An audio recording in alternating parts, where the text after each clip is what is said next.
Koratala Shiva, junior NTR కాంబినేషన్లో వచ్చిన రెండో సినిమా 'దేవర' అంచనాలను మించి రాణిస్తోంది. మిక్స్డ్ టాక్ వచ్చినప్పటికీ ఎన్టీఆర్ వన్ మన్ షో కారణంగా సాలిడ్ వసూళ్లు వస్తున్నాయి. ప్రమోషన్లు, టీజర్, ట్రైలర్ 'దేవర'పై భారీ హైప్ తీసుకొచ్చాయి. పైగా RRR చేసిన 2 ఏళ్లకు ఎన్టీఆర్ నటించిన సోలో మూవీ కావడంతో ప్రేక్షకుల తాకిడి ఓ రేంజ్లో ఉంది.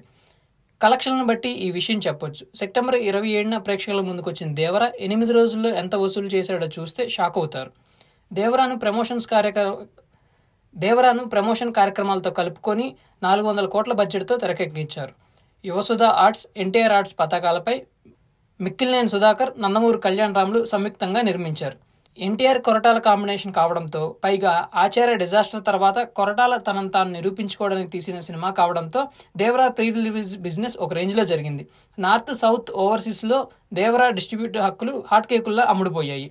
నైజాంలో 44 కోట్లు, సీడెడ్లో 22 కోట్లు, ఆంధ్రాలో 46.55 కోట్లు కలిపి మొత్తంగా తెలుగు రాష్ట్రాల్లో 112.55 కోట్లు ప్రీ రిలీజ్ బిజినెస్ చేసింది. అలాగే కర్ణాటకలో 16 కోట్లు, తమిళనాడులో 6 కోట్లు, కేరళలో 1 కోటి, ఓవర్సీస్లో 27 కోట్లు, ఇండియా వైడ్ 20 కోట్లు కలుపుకొని మొత్తంగా 182.55 కోట్ల బిజినెస్ జరిగింది. 8వ రోజు మార్నింగ్ షో నాటికి దేవరా బ్రేక్ ఈవెన్ మార్క్ను క్రాస్ చేసినట్లు సోషల్ మీడియాలో వార్తలు వైరల్ అయ్యాయి. వీకెండ్లోనే కాదు, వీక్ డేస్లో కూడా చితక్కొట్టిన దేవర వారం రోజుల్లోనే పెట్టిన పెట్టుబడిని